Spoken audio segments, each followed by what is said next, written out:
And we are live. Assalamu alaikum. Welcome to this live stream. Today, we are going to be doing our usual question and answer session. It's been a few weeks, actually. Please, firstly, like, share, tell your friends and family. This isn't the usual channel that we go live on. Nonetheless, we are going to be answering your questions today. Let us know if you can hear us in the comment section, and please start posting your questions. And so we are going to shortly start inviting people to have a conversation with us. So Hijab, you've been away for a while. I've seen your channel's been a little bit inactive, and you go into these periods of perhaps focusing more on the studying, more on the, if you like, going a bit insular, and then coming out again.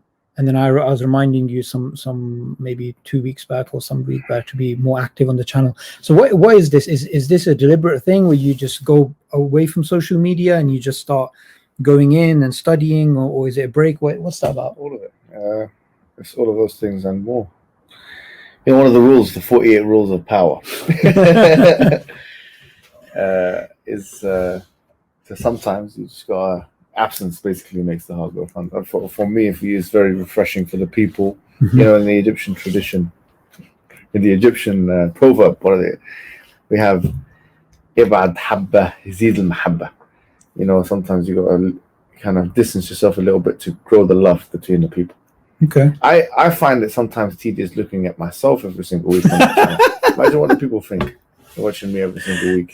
Give them a break from it, and then come back stronger, having read some stuff on new things, having developed some of the things. Obviously, as you know, we're doing something for Sapiens Institute, 25-part series, which we were really focusing on, which will deal with basically the major ideologies. In addition to the major religions in the world and how to refute each and every single one of them. In addition to that, we'll have sections on Islam, how to prove it, and so on. So this is one of the most comprehensive things we've done. We've packaged it in many different ways in both English and Arabic. In the Arabic kind of Islamic tradition, what you have is we call nazm, or like these kind of poetry renditions. So we've made it into a poem. One of the scholars, Shafi'i scholars, has helped us. His name is Sheikh Ali al-Khudaymi. And he's made. We've been through, and he's created now this poem, which we refer to as a Londoniyyah. A Londoniyyah meaning, from the London poem. And in it is like, all of these things. From atheism, nihilism, materialism, etc. It's all there, and what that's intended to do is not only just get to the people, but also to the talabat al-ilm, the students of knowledge, the mashayikh, etc. I know some of them who have actually memorized it now. Honestly, or not all of it, but some of it. And, it's gotten some tazkiyah. It's gotten, which is like the seal of approval from a lot of big scholars now, and we've been marketing it to a lot of major scholars that have seen it. And liked it, and so I was very happy to see that was happening. A lot of stuff was happening in the background. So, what's the objective? The objective here is two objectives. Let's say, to have something which would fit into the wider schema of Aqidah studies, which the main objective of it is dar' shubuhat, or getting rid of the shubuhat, or deconstruction of the major ideologies, and establishing Islam as the major religion. That's the objective. It's a matan, aqidah matan, just like a tadmuriyah, or a wasatiyah, or al-hamawiyah, whatever it may be, or a tahawiyah, whatever it is, same genre, but this is completely different, I feel like, fruit, which is we're trying to deconstruct ideologies. Most of them, if not many of them, are Western, and many of them are Eastern as well, or whatever, and establish Islam as the haqq. It took time. We reviewed it once, twice, thrice. We're now in the process of creating syllabi, and the knowledge circles. I know many people have sent me emails on the knowledge circles. When is it going to start? It's going to be in English and Arabic. I will be sending emails back, inshallah ta'ala, on how and we're going to proceed. But we're going to video all of that stuff. We're going to video it, and we're going to put it on different channels, which I'm sure we'll know about. My channel, potentially Sapiens Institute as well. Yeah. English and Arabic. So there's a lot of work that's been done in the background. Yeah. And this is good because I remember we did this video back some time ago where you were talking about you need to spend longer time learning a subject than actually speaking about it, and you had some ratio as well. I think this is very important, because when, say for example, you put out an answer, then that answer is going to be out of your control, say afterwards, if you change your mind about it or you think it's not right. So you need to really build a solid foundation in an area and then put out the content. At the same time, I think with social media, one of the issues is that there's too many avenues to explore in terms of the questions that we get. So a poem like this, I'm guessing the objective is to give a foundation so that once that is established, then dealing with these issues is almost not as important because your foundation is strong. That seems to me like one of the objectives. Is that right? The Shahada, La ilaha illallah, there's negation and affirmation. And we forget that in order to really affirm something, we have to really negate its opposite. Yeah. And unfortunately, in Aqidah studies and generally now in the Ummah, we just have not had the tools to be able to negate the major ideologies of the West, and not just that of the East, which are competitors to Islam. Yeah. So in many ways, this poem will be one of a kind. I don't think there's been anything. Actually, I'm pretty sure there's never been anything like this written in Islamic history, even by the major scholars of Islam. And this is the way you've explained it.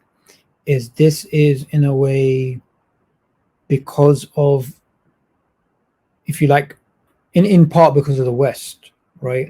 So the reason why it's a unique type of poem is it's a poem that's going to deal with contemporary issues that the West has raised against Islam: feminism, Darwinism, scientism, liberalism, and atheism, and these ideologies. Hence why the uniqueness. That's right. Would you also say that it could be also in part due to maybe that in traditional, and we should all have a very good grasp of the different various groups that existed and why and there is an aspect of that in the poem as well. We'll talk about Shiaism and the Takfirism, Tabdi'ism. That's all in there.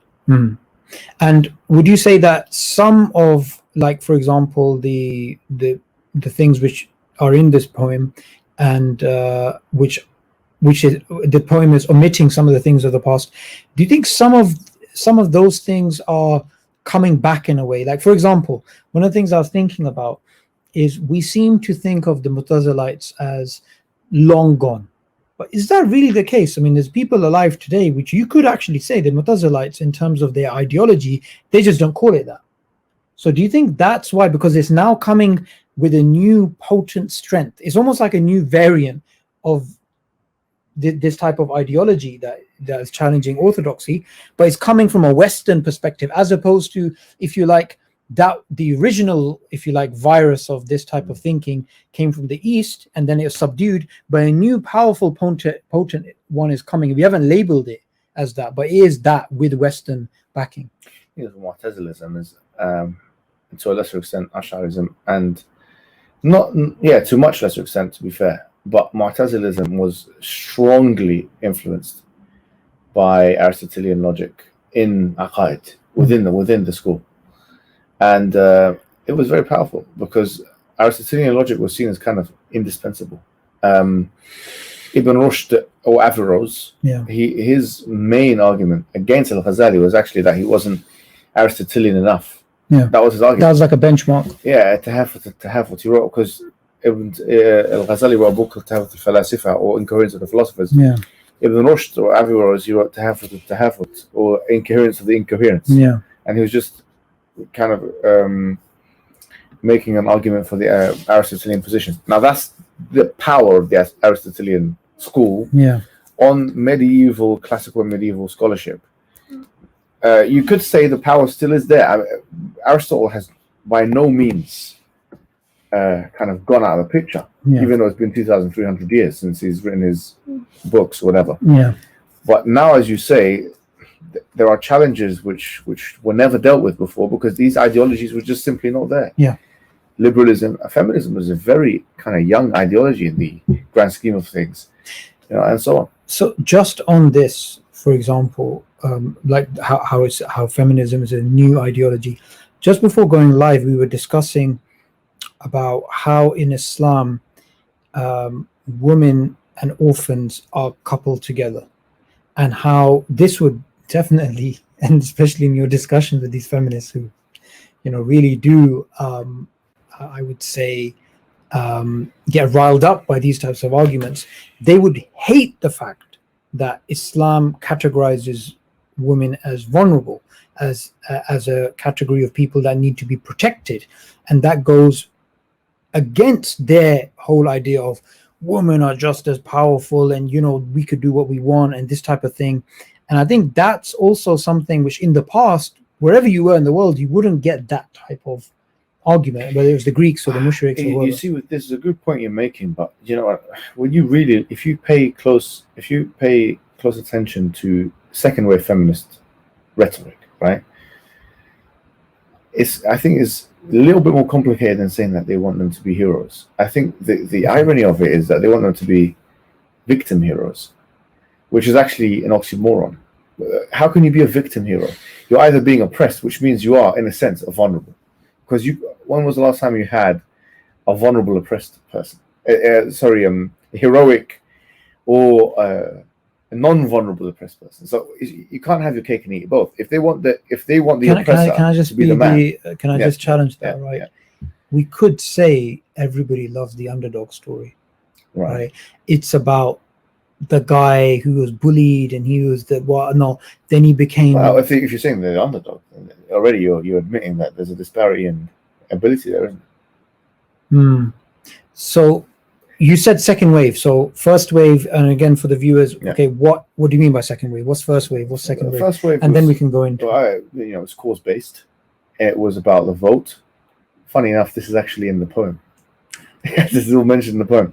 But the first wave was cause based, right? Second wave, we're talking about it was cause based, and this is the suffragette movement. Yeah, suffragists and suffragists. So this was about women working and. The first wave was more about them getting the vote rather than working.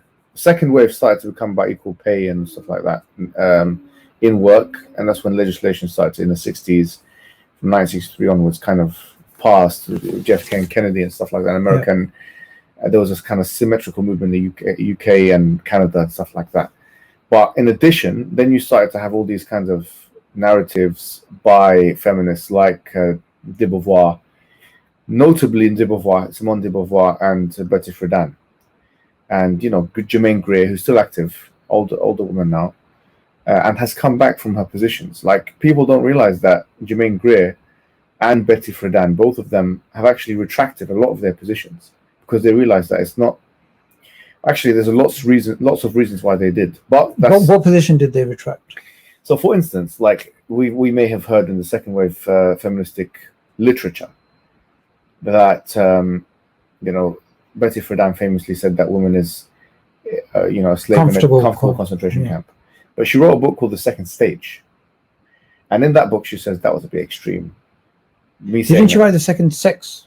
No, that was de Beauvoir. Okay. The Second Stage was a second book written by Betty Friedan. In fact, in that book, she retracts a lot of her positions. The one who retracts her position probably the most strongly. Oh, okay. What does Betty retract from? She said the houses are the comfortable concentration camp and the yoke of reproduction, and that. So one thing that she retracted is this. The second thing, she softened her position on the housewife being a slave, and she focused on the fact that she'd done a survey herself. To be honest, her sociological surveys, both in Feminine Mystique and The Second Stage, were very weak. But when she did her survey, she realized that women were basically not happy as a result of the changes in legislation. This is mirrored, by the way, by a huge study, probably the biggest study that's ever been done in history, in Western history, which is in 1970 to 2000, where women were in America and Britain. Oswald, I think the name of the person is, 2000 is the study, and it was a longitudinal study, obviously 30 years. 100,000 women were asked about their happiness levels. Yep. And what's notable is a marked decrease in their happiness in the exact times where there's legislation change, and in exact times where women started to pursue career as an option. James Tooley, he wrote in his book Miseducation of Women, a very interesting book, which I think the viewers should buy. He said that he also mentions things in the very beginning of the book. He mentions, the amount of women that have had panic attacks and, nervous breakdowns, he calls them, right? 60 to 70%, he says. And because of prioritizing the career over the family. Yeah. You know what Germaine Greer said? She obviously wrote The Female Eunuch, right, in the 70s.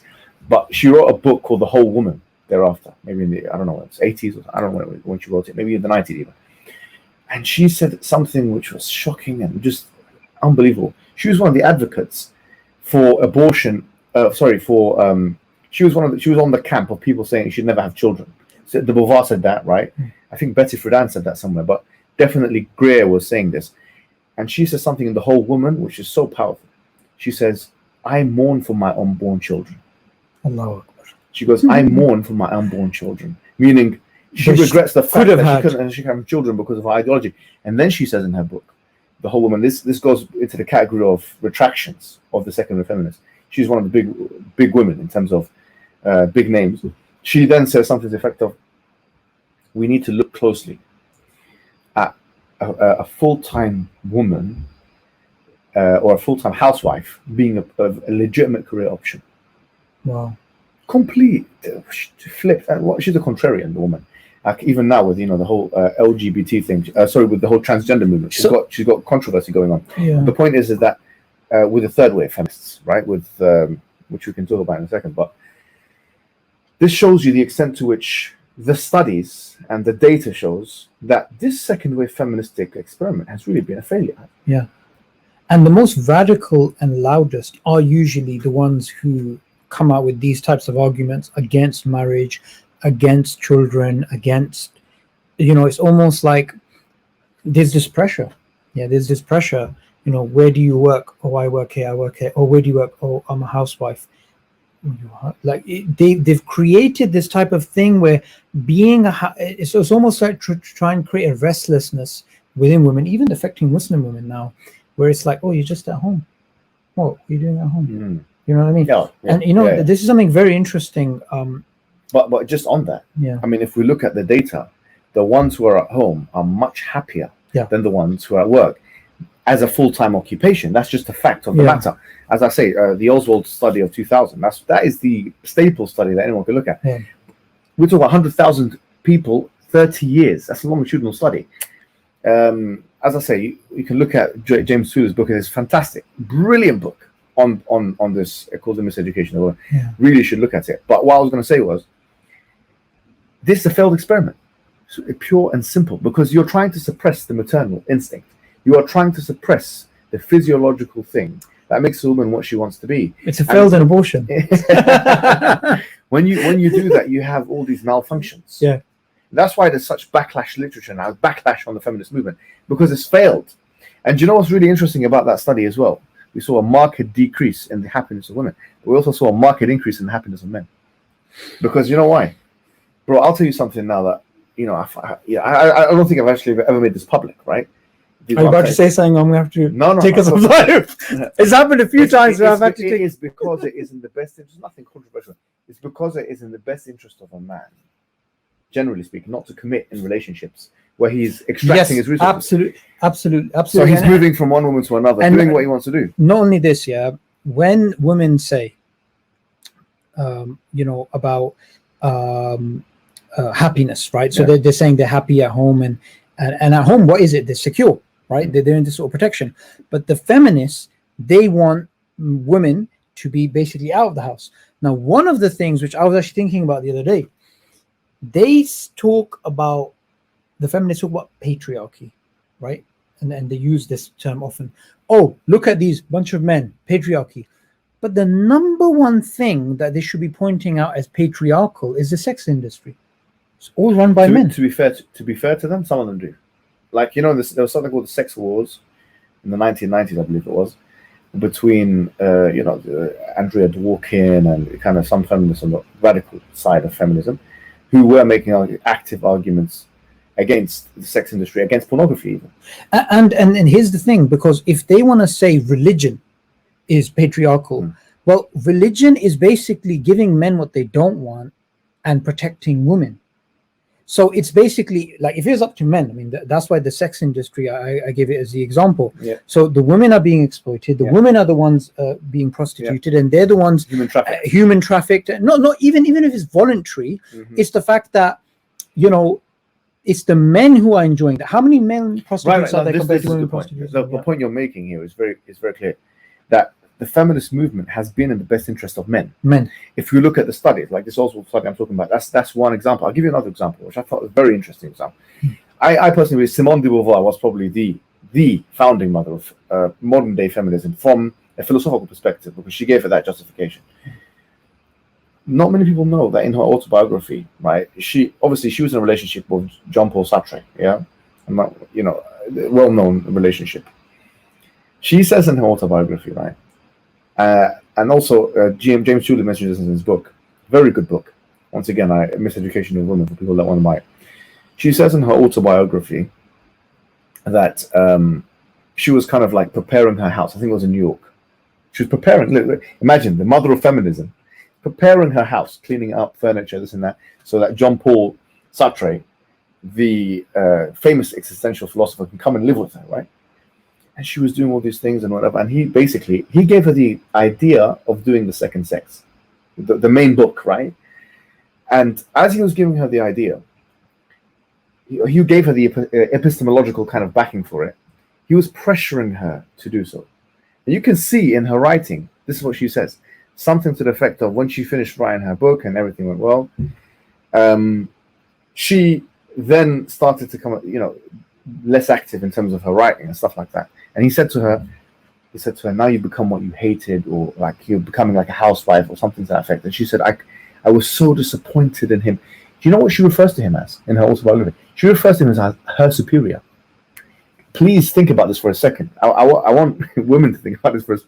Feminists who are women, most of them non-Muslim, I don't mind. Whoever is infected by the feminist movement, we're talking about one of the founding mothers of feminism. She was given the idea to write the major book of feminism that talks about how being in the home is oppressive. And she was given the idea by a man who never committed in a relationship with her, who was, you could even tell from her autobiography, manipulating her. And at the end of it, when she did what she did and she wanted to be in a relationship with him, he was like, you are what she was. And she was referring to him as her superior. So think about this. You've got a woman going home to a man, calling him, you're my superior, you're this and that, writing it in public writings, and telling all the other women, don't accept them as superior. Can you imagine? It's ridiculous. And this is public. Just think about that for a second. Feminism was, you could even argue, feminism was created by a man. Well, if it wasn't for Jean-Paul Sartre, if it wasn't for Sartre, would feminism have taken off in the way that it's taken off? You got two major books, honestly, in the 60s. 1963, you have The Feminine Mystique.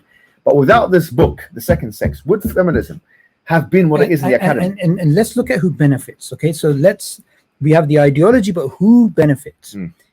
That Hoffman guy, whatever his name is, the old guy who used to wear a bathrobe, the guy who was the founder of Playboy, he used to call himself a feminist. Of course. Why? Because all of those women who were in his magazines, and he popularized this in the 50s and 60s and whatnot, would they come from the South, from the conservative Bible Belt, where their brothers and their fathers are like, you're not doing that, you're not bringing dishonor to our family? Or would they come from broken homes, from drugs, and from these types of things, or vulnerable women? And there's that woman, Kathy, I've forgotten her name, Catherine something, right?